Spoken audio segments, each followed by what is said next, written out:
Hey everybody, thank you for attending this session, the EHR STAR session, the state-of-the-art and interactive EHR visualization. Thank you, Anna, for the lovely introduction. And what did you say, the STAR champion? Thanks for that. If you don't like this STAR, blame Helwick, because Helwick is the one that taught me how to write the surveys. If you like this, if you like it, then it's my. You can give the credit to me. So my name's Bob Laramee, and this is done in collaboration with Qiru Wang, who is a PhD candidate at University of Nottingham. And we are, as a public service announcement, by the way, we are looking for our next project. And if you're interested in collaborating on a health-related project, please let us know. And I also want to reiterate what Anna said. If you have questions or comments, please interrupt, just raise your hand or something. In fact, I might even ask questions to the audience. So if you fall asleep, the chances of me asking you a question increase. So just a little introduction and motivation. Maybe you're familiar with this, but there are lots of initiatives that collect electronic health records or health data and try to study them and analyze them. There was an executive order to give out a lot of money for an EHR analysis effort in the US in 2004. There's a well-known SAIL data bank in the UK. Has anybody heard of the SAIL data bank, the Secure Anonymized Information Linkage Database? It's a major effort in the UK to collect and analyze electronic health records. In fact, Qiru used to work there, so that was a great help with this survey. There was a Horizon 2020 initiative. Did anybody notice that back in the day? So there was a visual analytics workshop on healthcare and electronic health records in 2014. And actually, we had a presentation there talking about the use of visualization for electronic health records. And there are lots of other initiatives. There was that, I don't really need to mention that thing that happened in 2020 that was related to health. And it was widely believed and accepted that a nation's health can be improved through the analysis and study of electronic health records. So this survey has some contributions. So it's quite it's not a light survey. I would call it a bit of a heavyweight survey, actually, or a heavyweight STAR. It has about over 200 related references. It has 19 tables. I think this is the most tables that I've ever looked at for a STAR report. It features novel classifications of the EHR literature based on reoccurring themes in the visualization literature, and this thing, the Unified Medical Language System, not to be confused with UML from software engineering. Has anybody heard of the UMLS before? Anyone? A few people? Okay, that's good. And to give it a little bit of, I don't know, spice or something a little bit different, we also have this other part, you could call it part 2, which is a survey of open access health data sources. One of the barriers to entry in this study is gaining access to the data. Anybody that's tried to visualize electronic health records know that this is a barrier. And so we try to address this barrier directly by offering a survey of data sources, so something a little bit different. And of course, we give an overview of future challenges and unsolved problems in the field, and we also provide an interactive EHR STAR literature and data browser. So if you click on this link, it will bring you to a web page, and it will show you EHR data sets, and they're classified. We're going to talk about that classification. EHR literature, which is also classified. So if you want to jumpstart your literature search and your literature browsing, it's all there in a nice browser. Thanks to Wang for setting that up.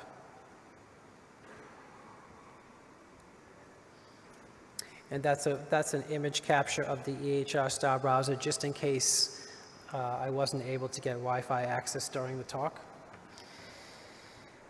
And this is an overview of the survey.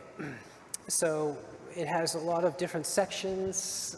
We have challenges in the field, a literature search methodology, a terminology section, some literature classifications. So that letter S is boldface and underlined, so there's more than one literature classification there. There is a related work section, which is also long.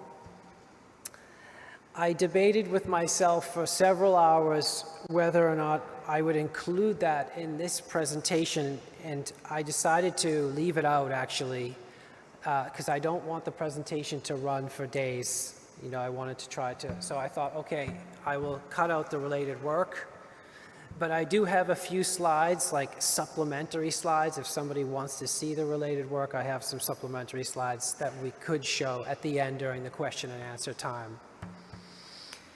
And then we look a little bit at the literature, right? It's divided into these well-known subtopics: machine learning, natural language processing, event sequence simplification, visual analytics, and then population health records. And we look at the evaluation techniques. I think we can all agree that evaluation is quite a challenge in any discipline, well, any sub-discipline of visualization. So we had a special look at the evaluation techniques used. That's part one. And then part two is the data. We're going to go into more detail. These are not 50 parts, and we're not going to talk about them like 50-50. But there is a part two, and it's just about the data sets, the open access data sets that we include in the survey, right? And we have a kind of survey of data, a data-centric survey. So it follows a similar pattern as the literature survey, right? It talks about the associated challenges of health data, how we searched for the health data, the scope, what we included, what we did not include. We classify the different data sets and the different data sources. And yes, we're not going to cover all the details because it would take too much time. And I don't think you want me to cover all the details, because then you'd have to sit here for like 20 years, and you don't want to do that. Okay, so some of the challenges in EHR visualization. So the literature is not concentrated in one journal or one conference. It's spread across lots of different journals and lots of different workshops and conferences. That's a challenge. So when you're searching for the literature, you really have to do a search of several different directions. The research themes inside the papers usually come from more than one angle. So visualization, medicine, and maybe machine learning, all three of these disciplines colliding. And maybe another one like event sequence simplification, visualization, machine learning, and medicine all coming together in one paper. That also adds a layer of challenge. Terminology is another challenge. There's not consistent terminology used in the literature. This is one of the things that we grappled with for a long time when we were writing this, is what should be the main terminology we use. And then, as anybody that's delved into this topic knows, the data is associated with a number of challenges. Gaining access to the data is a challenge, right? Because it's kind of sensitive data. It has to be anonymized. It has to go through a very, very careful and rigid anonymization process. There are lots of data protection barriers to gain access. The data is heterogeneous, right? It has numerical data, unstructured text, images. There's no standard format, for better or for worse. And of course, scalability. Scalability is a challenge not just limited to EHR visualization, but for any visualization pretty much. And it's also high dimensional data. So Lots of challenges associated with the EHR data. Here's a little view of where we searched for literature and where we found literature, right? We found some literature in IEEE TVCG. This is in approximate chronological order, not exact. There is a workshop that happens, the IEEE workshop on visual analytics in healthcare, right? This is where we presented a paper in Paris, actually. Was anybody there? Sylvia was there. Oh, amazing. Were you actually at the workshop, though? Thank you. Anyways, I digress. So these are all, I think these are all things that we're familiar with, these literature sources in this audience. And then there's this other non-visualization conferences and journals where we also searched for literature and found related literature. And it's quite a diverse list. Probably you haven't heard of all of these publications. I certainly had not heard of all of these publications before I worked on this survey. So it's quite a diverse set there. And also a challenge is how the scope. I don't talk very much about the scope in this presentation.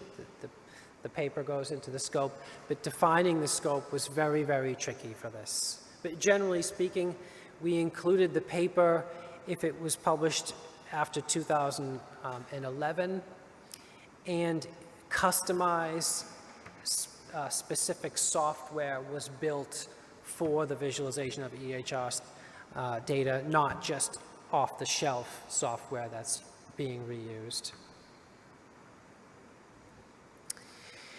We looked into the terminology quite a bit. We spent a long time fighting, discussing which terms we should use and to try to get a consistent terminology because the terminology in the literature is not consistent. So we have a set of terms that we use and we have a set of definitions that we use, the most basic one being the EHR, a longitudinal collection of comprehensive patient medical information in machine-readable formats, maintained and shared by healthcare providers and stored securely in an electronic system.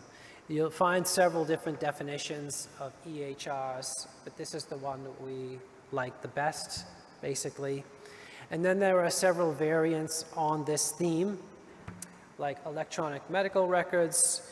This is a version, let's say, of EHRs that are only used internally and not shared externally in whatever organization is using them. There are personal health records where these are EHRs that are managed by the individuals from which they stem.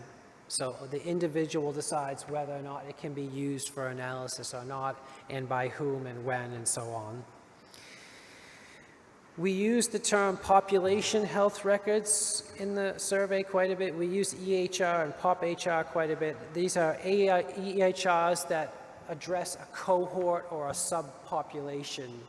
So a group of people, anywhere from 2 to millions. And then we use UMLS, the Unified Medical Language System. This is a dictionary that I learned about during this survey that actually Qiru taught me about this because he worked on the SAIL database, and this is what they use to analyze the electronic health records. They formulate queries using the UMLS dictionary. So it's a standardized list of medical concepts terms with unique IDs. So a lot of analysts use this when they're studying the EHRs, and it's an attempt to bring some standardization into this field.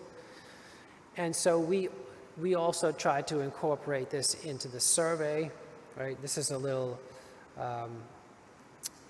typology of the UMLS topics, and we'll talk about that a little bit more. This is a literature overview by UMLS terms. This is the table. I know this is not really legible. Can anybody read that? Probably not, right? It's very, yeah, it's too small, the font. So On the next slide, I'm gonna zoom in on the top N rows to make, hopefully it's gonna be legible on this slide. Is this legible? I hope it's more legible. So this is an overview table based on UMLS terms. So in the first column, there's the UMLS code or the unique ID given to each term in their dictionary. This is the UMLS term in natural language, right? Anorexia nervosa, for example, or Aurelia fibrillation, for example. Then we have the keywords. We do a mapping of UMLS term to keywords used in the papers. So the visualization papers don't necessarily use UMLS terms. So we do a mapping from paper to UMLS.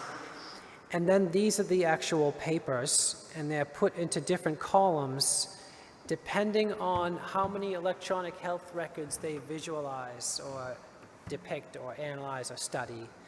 So for example, these two papers study between 2 and 100 electronic health records, right? That's a view of the columns. And now if we look back at this table, this is the literature sort of scattered throughout this table. You can see that there's really no convergence in any way, shape, or form that's noticeable based on topic, like medical topic, or the data set sizes, right? And there are very few papers looking in this last column of greater than 100,000 electronic health records, because it's very challenging, basically. This is a literature overview of the definitions used in the papers. So this is something we talked about quite a bit, is trying to refine the terminology that we use for the survey. And in doing so, we looked at the terminology in the literature. So this is, again, very difficult to read, so I'm going to do a zoomed in view of the top N rows for the next slide. Hopefully this is legible now.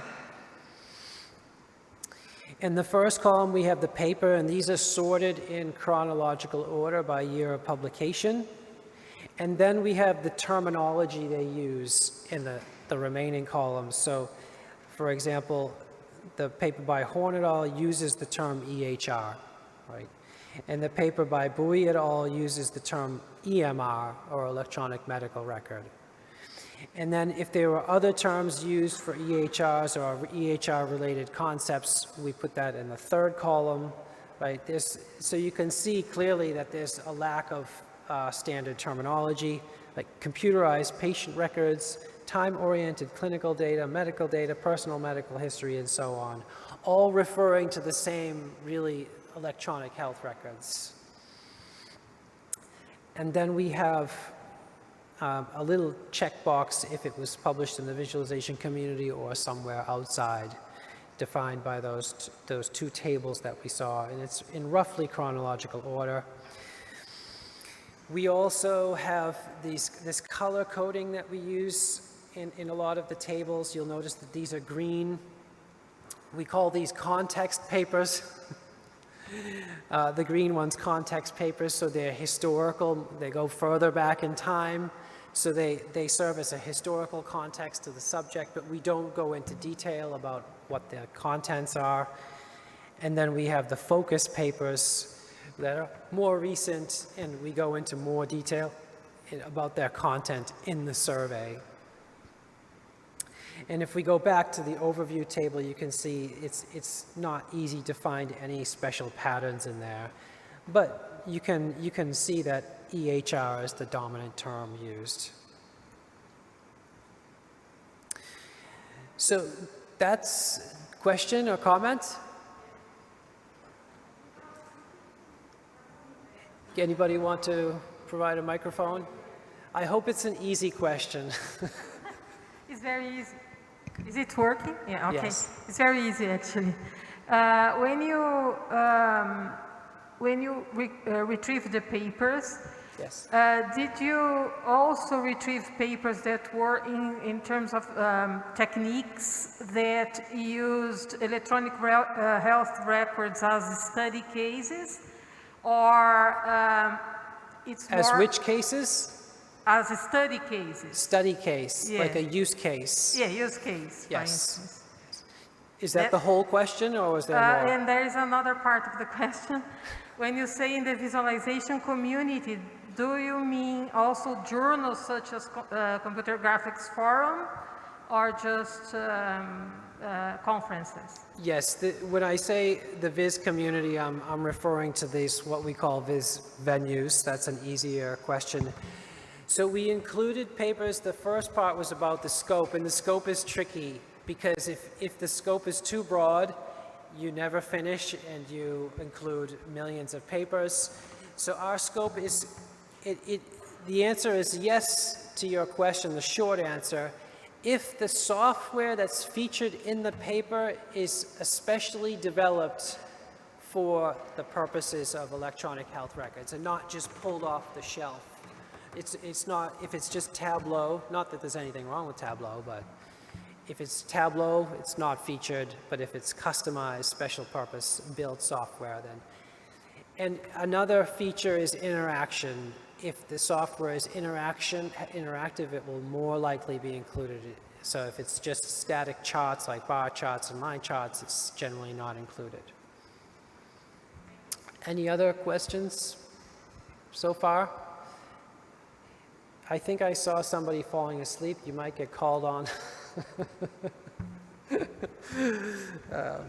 That's the introduction material, all of what we just finished. And now we're going to look at the actual literature. We're just going to look at the categories and maybe look at one example from each category, right? Just to give you a flavor of what it looks like. This is an overview table of the literature classified by visualization technique, right? So that's the full table with the font size that's too small to read. And here's a zoomed in view of the first N rows. So we have, again, the literature on the left column, and then we have our categories of topics, like what we call complementary techniques, machine learning, natural language processing, event sequence simplification, geospatial visualization, clustering, comparison, and then others. So if we can go back to the overview and maybe see a few trends, for example, machine learning gaining in popularity, NLP never being particularly popular, event sequence simplification, probably the most popular subtopic or related to that, and of course geospatial visualization, which is associated with population healthcare records. So we're going to look at some examples of those. This is the overview of machine learning literature and electronic health records visualization. So in the left column we have the paper or the reference, and then in the second column, we have the machine learning topics that they use to study the electronic health records, active learning, and so on. And then we've assigned every paper in the survey is associated with a UMLS term, right, to give it some standardization. And then they're sorted roughly in chronological order. We also have a color coding here. And so the papers sometimes have multiple themes, like machine learning and event sequence simplification. So in this case, we chose a primary and secondary theme. And if it's highlighted in green, it means machine learning is a secondary theme in the paper, not the primary. So it could be event sequence simplification, for example, as the primary theme. Here is an example paper in the machine learning category.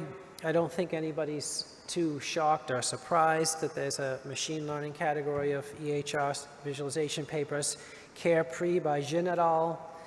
It converts EHR data from a patient cohort, so a group of patients, into event sequences. This is one of the popular themes, is trying to understand the sequence of events that occurs in hospitals, for example. And it uses a machine learning technique for predicting a patient's risk level. so risk for incurring some sort of a diagnosis, and then recommends the most influential treatment plans based on that prediction. And it uses a very popular open healthcare data set called the MIMIC data set. Has anybody heard of the MIMIC data set? This is quite a popular open source one. And in this example, they're studying cardiovascular disease. This is an overview of the EHR visualization literature that uses natural language processing as part of their analysis. So not as many as in the machine learning example. And again, we have this green that indicates NLP is a secondary theme. So there are really only 3 that use NLP as a primary theme, right? And we see the different aspects of NLP that are used in the second column, and the UMLS term in the third column in the year it was published in the fourth column. And the example we're going to look at is by Wang et al. So in this paper, the data set is a set of clinic letters. So letters written by doctors, and all of those letters have something in common. They're documenting prescriptions or recommending prescription drugs. And the goal of this system is to come up with a way to explore and analyze and look for patterns in prescriptions of drugs.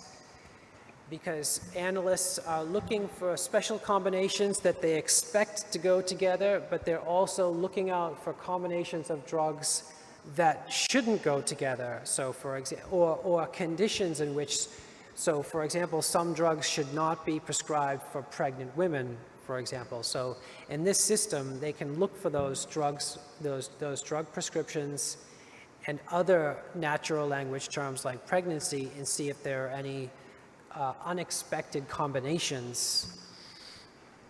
Right here is an overview of the metadata that's extracted from each letter. There's a matrix view that pairs up the drug combinations and looks for the popular drug combinations and the unpopular ones and expected ones and unexpected ones. There's the drug chain view. So this shows where the drugs appear, like how many drug prescriptions appear in a single letter, and which order they appear in the letter. And again, they're looking for unexpected combinations, and there's somebody that's very unusual, taking a lot of prescription drugs, for example. And then there's this superpositioned view. It's called a letter space view. And it takes literally the space that the letter is in, an A4 space, and it superimposes every letter into that space and the location in the letter space of the drugs and any other metadata, looking for, looking at literally the distances between drug names and so on, and looking at the, for patterns and unexpected co-occurrences of drugs, expected and unexpected. So that's like an overview. And then we have thumbnail views that connect those instances to each other. So this is an example of 2 drugs appearing in all the, co-located in all of these letters and the distance between them in letter space. And then there's the detailed view. If you click on an individual letter, you get the actual text and the line that's on that data. This particular paper was looking at studying epileptic treatment and what drugs are associated with the treatment of epilepsy. Another popular theme is event sequence simplification, to try to figure out what happens in hospitals is a common setting. So like the sequence of events that happens in hospitals, there are lots of those, but also other kinds of scenarios, like the sequence of events associated with congestive heart failure, the sequence of events associated with prescriptions, the order in which the prescriptions are given, for example. And all of these papers have something in common. They're trying to study the order of events. You know, what's the most common order? What's the unusual order of events? You know, what's a typical flow of events? Looking for the most common and unusual event sequences. And again, we have this kind of style where green indicates ESS as a secondary theme. This is a popular topic inside the EHR visualization literature. Here's just one example. I don't think I can pronounce this name. Anybody know how to pronounce this name? Is this person here? Wang Sufasawat, maybe? That's my best guess. So this is an example of an event sequence representation, and it starts with the starting event, which is the most frequent, and then successive events. So those successive events are represented by branches in the main event or the starting event, and their frequency is mapped to thickness, and then it recurses. So starting with these two first events, we get a third event, and it splits again into a number of following events and so on until we get long and unusual event sequences. Right? The popularity of such a sequence is indicated by the thickness in the tree. And these events occur, of course, successively over time, so it's a time-oriented visualization, and it aggregates the events in this kind of tree graph. It simplifies the comparison of alternative paths and common paths, and it's supported by a user study in the paper. And in this case, it's for heart failure. The authors are studying heart failure, not hear failure, heart failure.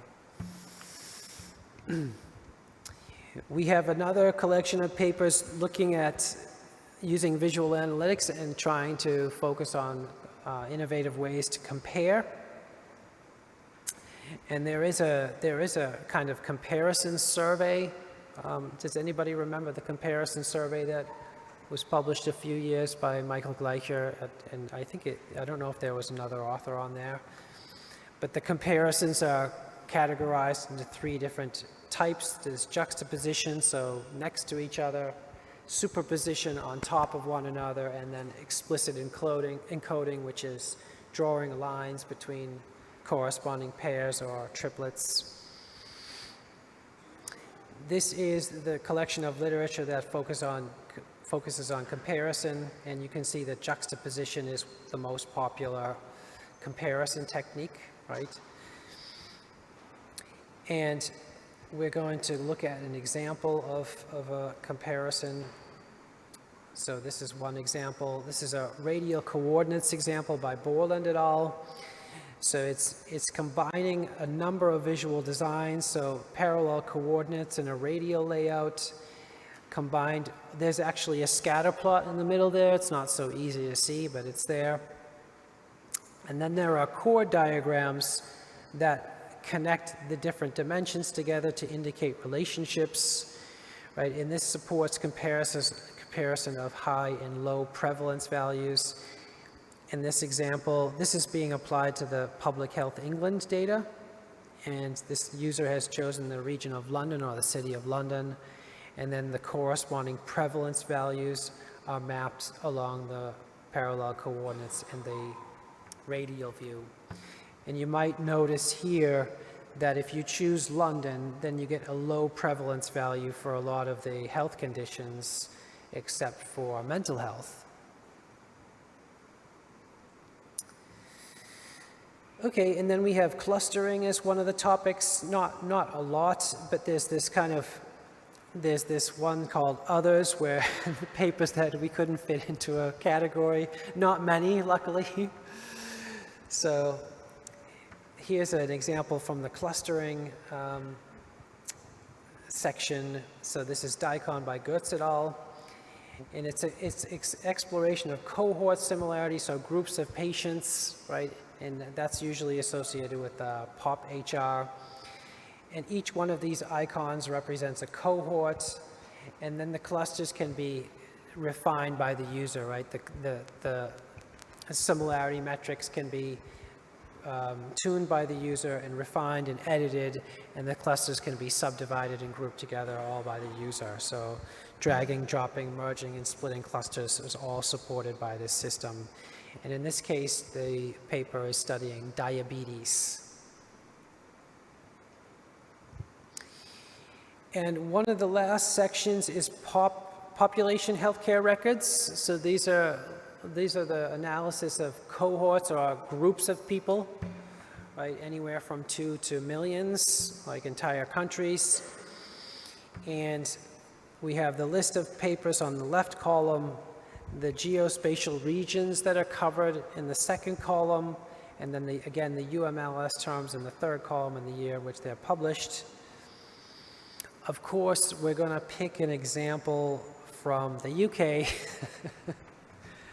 to show you. Maybe our favorite example, completely objectively said. In this example, we're looking at a fun problem, which is multivariate data on maps, right? This is a great, I would call it an unsolved problem. And especially glyph placement. So this is a multivariate glyph placement, studying population healthcare records. If you take a map of England and you divide it up into regions, the health administrative regions called the CCGs, the clinical commissioning groups, and then you try to place a multivariate glyph, like a pie chart, on each region, you end up with something like this, right? So it's very cluttered and it's hard to read. That's the naive glyph placement algorithm, just placing it at the centroid of each CCG. So we worked on an algorithm to try to improve that placement, and it basically clusters glyphs that are overlapping into one glyph, and it still preserves the geography. So that glyph is still tied to the geography or the centroid of the geography which it represents. And it's also dynamic, so the user can zoom in and out, and the clusters, the glyphs merge and split depending on the zoom level. So it's always looking at overlap in screen space. And so if there's too much overlap, the glyphs merge. If there's too much empty space, the glyphs split apart. So it's a dynamic glyph placement algorithm. And it represents the prevalence values that are commonly shown in the Public Health England data set, right? So we see 1, 2, 3, 4, 5, 6 variates there in those glyphs. Any questions or comments before we go on to the next section? I'm not gonna use the whole time. I want to leave plenty of time. You want a question, Bob? I hope it's easy. Yeah, it's a very easy numeric question. In the beginning, you told us that you have surveyed like 200 plus papers, but in all of the beautiful tables you have shown, the sum was rarely more than 50. So where are the others? That's right. They're all related papers, but they're not like the focus papers. So we have descriptions of papers, for example, that we didn't include, or papers that we think are useful, but we don't describe in detail. And there's a lot of work in the related work section as well, where we say, okay, this is related work, this is related work. So it would be fun to have a complete map of all the references, but that would take a long time. So we just have our 3 categories, like the focus that you see in the tables, the context that you see in the tables, and then the related ones, the borderline around that space. Yeah. Thank you for the easy one. Hi. Hey, Sylvia. Hi, Sylvia. Theo Wien. I have a question concerning which kind of data you explored of the electronic health record. Because as far as I've seen, you usually visualize the data which is used for diagnosis, but not treatment planning. Did you have anything in your survey about how to visualize treatments and treatment planning? Because this is a very severe issue in the medical health record. Not only diagnosis, but treatment and the combination of treatment information and diagnosis. Yes, that's a good question. It's not as easy as I prefer. The treatment is not the focus. It's more the diagnosis that's the focus. It would be, I think if the treatment were the focus, it would introduce a massive reorganization. Like it would be another dimension of the survey. And it's not the focus. That could be like next year's survey with a focus on the treatment. But I don't think the treatment is covered in a lot of the papers in very much depth. There are a couple. There are a couple, Yeah, yes. there are many. But it would be interesting to see actually how many go into that level of depth. I mean, a lot of them stop short. They make a few observations, and then treatment is kind of silently left out, let's say. But yeah. More questions? Good, it's good.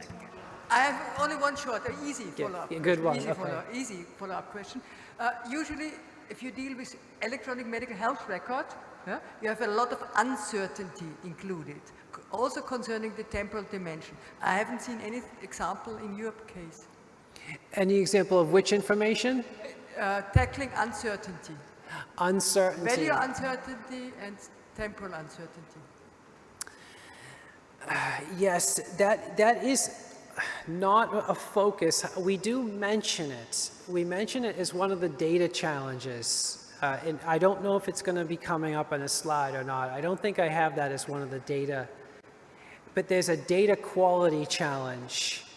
So electronic health records with missing columns or missing attributes and uncertain attributes. So it's mentioned. It's not a focus, but it is certainly one of the mentions in the health data challenges section. Yeah. Thank you.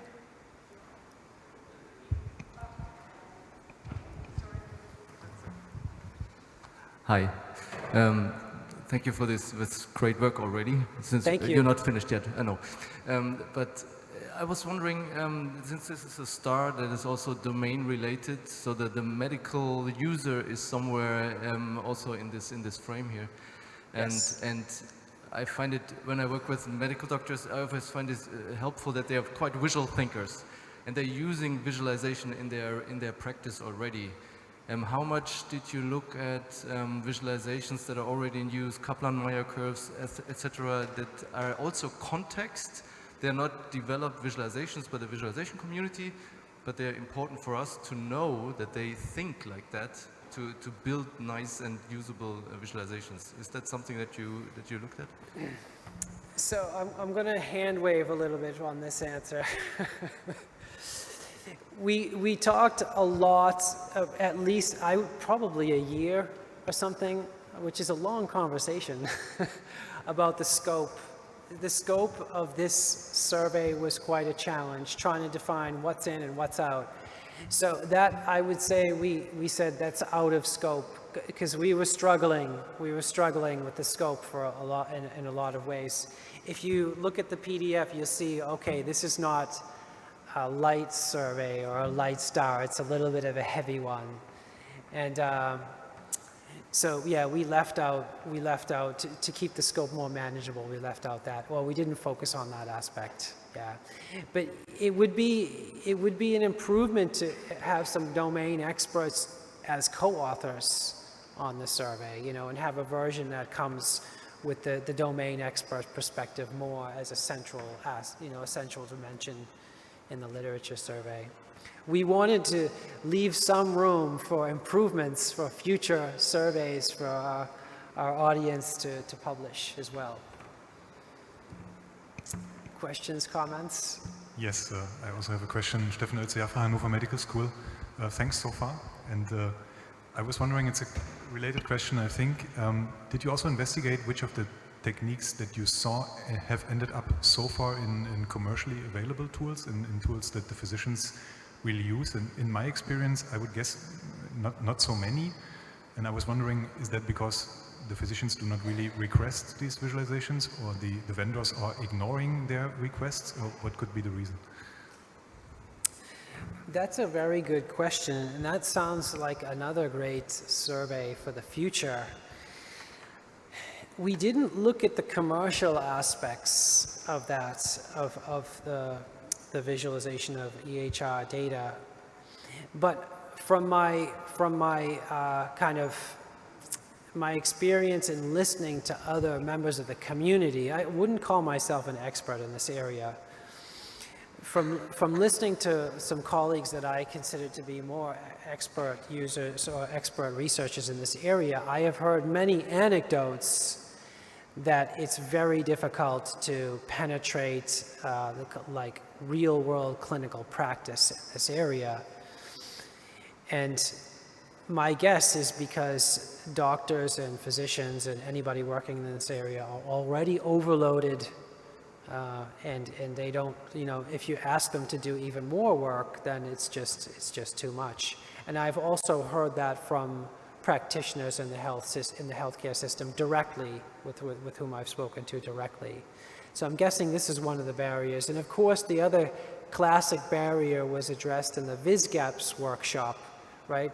We're working hard writing all this software for 3 or 4 years, and then it all dies, right? When somebody graduates and the funding ends. So there are two factors preventing the penetration of this great visualization software into commercial practices. At least two forces. Carrie, do you have a question? Yeah, you know, one of the things I find very interesting about surveys is that if you read one, you can get a lot of ideas of where you might be able to make a contribution. And so my specific question has to do with either natural language processing or in general sequence modeling. And I was wondering what your sentiment is. Were the papers that you came across, was it mainly dabbling, or was there a concerted and focused attempt to take the entire range? Because there's literally dozens and dozens of ways of using sequence modeling to process natural language, for example. So I was just wondering how sophisticated, what was your, you know, you took the pulse. I was just wondering how sophisticated do you think it's been so far in that area as applied to EHR? My impression is that this is still an immature field from the visualization perspective. That's my impression. You can look at these papers and you can see, okay, I see parallel coordinates being applied here. I see core diagrams and scatter plots and so on. So there's a lot of literature that's really. I don't want to use the word recycling, but using well-known techniques. And I think there's a lot of room for innovation still left.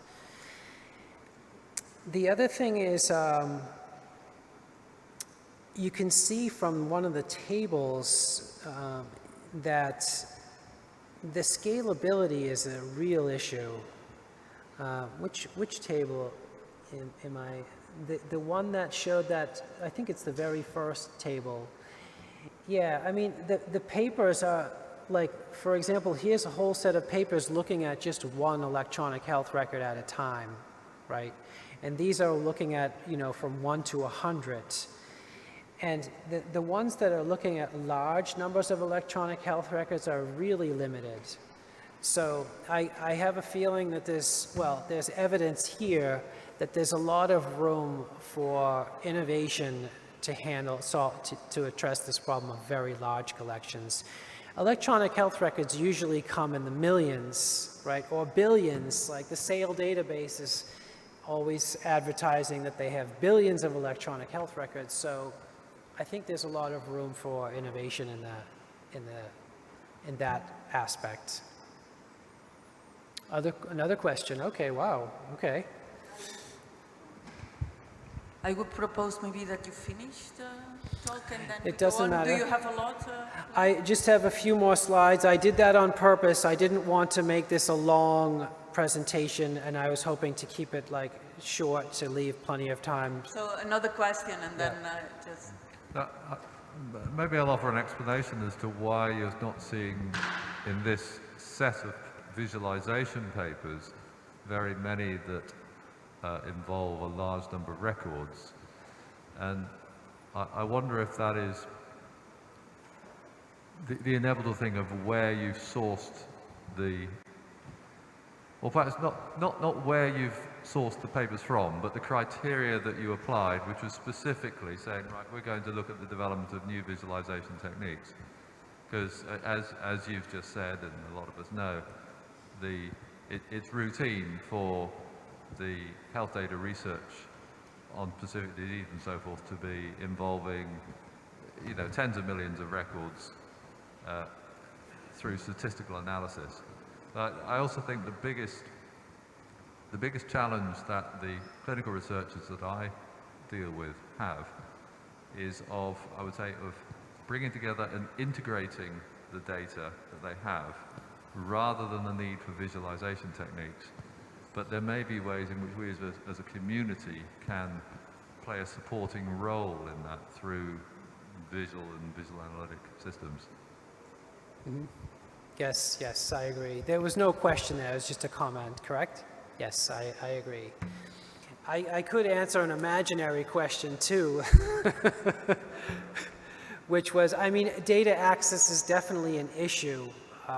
You know, to gain access to a million or more electronic health records is non-trivial, and anybody that's done that, I'd be happy to hear from them. Oh, that's very good. So maybe we should talk at the break. But Wang and I certainly have not gained access to millions of electronic health records. The data set that we showed, it was only 200, actually. I didn't mention that. Any other comments? Helwig, another one?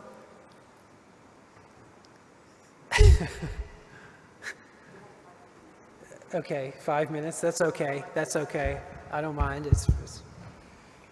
Well, I understand that we should finish the presentation. Actually, I like the interactive fashion of doing this. I think this is what the conference should be for. So I'm tempted to ask another question.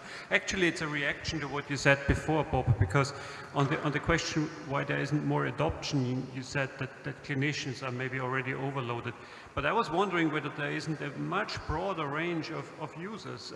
I would expect that there are medical researchers interested in electronic health records, managers of public health care, civil servants, politicians. So I would have expected that you're looking at a much broader range of potential users. What's your take on that? That's a very good point. And when he was asking the question, for some reason I had the scientific medical visualization theme in my head. But you're exactly right. So the domain experts that we worked with are just electronic health record analysts. That's their full-time job, and that's all they do. So there's certainly, how many of them there are, I don't actually know, but there's certainly a whole group that is dedicated just to studying, statisticians and analysts trying to generate statistics and summaries of all this data. Yes, that's exactly true. Did you turn Helwig's microphone off on purpose? I guess so. I mean, I just think at how much money is related to all of that, right? I mean, there must be some room for adoption. I totally agree. And I also can say from experience that the analysts themselves sometimes complain about getting access to the data. You know, it's a very contentious kind of barrier. So we got these 200 clinic letters from two analysts of the SAIL data bank, and they said, oh yeah, we're gonna give you access to a few thousand, but it just never happened. So I'm sure a lot of you are familiar with that kind of scenario. Okay, any other things? I'm glad that not that many people fell asleep. So we did look a little bit at the evaluation techniques. I guess we have like just a few minutes and I will go in fast forward mode. I'll talk at like 10 times the speed I normally talk. We looked a little bit at the evaluation techniques used in the paper because that's challenging, right? To have a convincing evaluation that satisfies the reviewers is very challenging. Most of the papers use domain expert feedback as part of their evaluation. Interviews are very popular. Case studies are very popular. And then controlled user studies are the least popular. We have part 2, and so I'm going to talk now for 2 hours about part 2. But there is a part 2, and we thought this would be fun. This would give this star another kind of dimension that would separate it from a typical star. So we actually surveyed health data sets, and with a special focus on open access health data sets, because this is a very challenging problem, gaining access. Like, if you want to look at health data, where do you start looking? It's a jungle out there, right? And it's hard. It's hard to understand and see what's out there. And we have all these different aspects of the health data that we go into, just like a literature overview in the survey. We won't talk about all of these, but we talk about accessibility, the quality of data, which somebody mentioned, associated with uncertainty, right? We talk about data interoperability and the lack of standards with electronic health records. We discuss the details of how we searched for the data in the paper and the details of what we left in and what we didn't include in there. And then for each data set, there's a description, right? The 5 W's: who is the data provider, when the data was collected and published, where the data was collected, why the data was collected, and what the data set contains. And this is an overview of that data set. I don't know if it's legible. Is that legible, or is the font too small? Yeah, it's legible. So we have 3 different categories of access. Our favorite one is the open access. This is a set of data sets where you need to verify that you're a person and a researcher, like you might have to register, provide your details. And then there's a set of data sets where you need to verify that you're a person, a researcher, and pay a fee, right? And they have all sorts of other attributes. These are specialized data sets, so they have a single focus, like, for example, just the human mortality database, or the Project Tycho, which is specifically for diseases, right? Then we have collections, so these have several different aspects related to the data. They're not focused on just diseases or anything, but lots of different information. And then we have catalogs. So these are just groups of links to data sets. So they collect lots of links together to individual data sets. And then we have them all in a matrix. And there are lots of special little superscripts there, like a C if it involves some COVID data. Green also indicates context data sources. We have like registration required for open access, partially open access, free access for project collaborators, so you have to be a project collaborator on some of them, paid access for non-collaborators, and so on. So we have lots of little superscripts there to add some more details about different aspects of the data set. That's a little zoomed in view in case some people couldn't read that. And then we have some future challenges discussed in the paper. And I think we're going to wrap up there in the interest of sticking with the schedule. Thank you. Thank you very much. Thanks for your attention. For the nice Thank you. overview. I'm not sure there is maybe time for a fast question in the last part. I'll mention that we are looking for collaborators. I'll mention that one more time for Wang's final project, in case anybody wants to talk about it. Just a short question. You mentioned earlier that it was hard to find domain experts to work with. And I was wondering, what about participatory design? What about working with people who, for example, got a diagnosis? Because I think in such sensitive topics, working with people who are actually related make a big impact into the work. Yes, I think that's a very good point. Yes. So like there is a subtlety that's a bit tricky with that. So it's like you need that person, but then you also need their data. And I don't know, that's not a very common combination, at least in my experience. Somebody that comes along and say, hey, I have me, I want to look at my own data, can you help me with that? I'm sure it does exist, it just doesn't seem to be very common, that's all. Okay, thank you very much. For the sake of time, I want to thank Bob again once more for the nice overview. I think listening to the comments, there are many stars to come in this direction. Yes. So thank you very much once more to Bob and also to Pepe for the nice presentation. Thanks, everyone. Thank you all.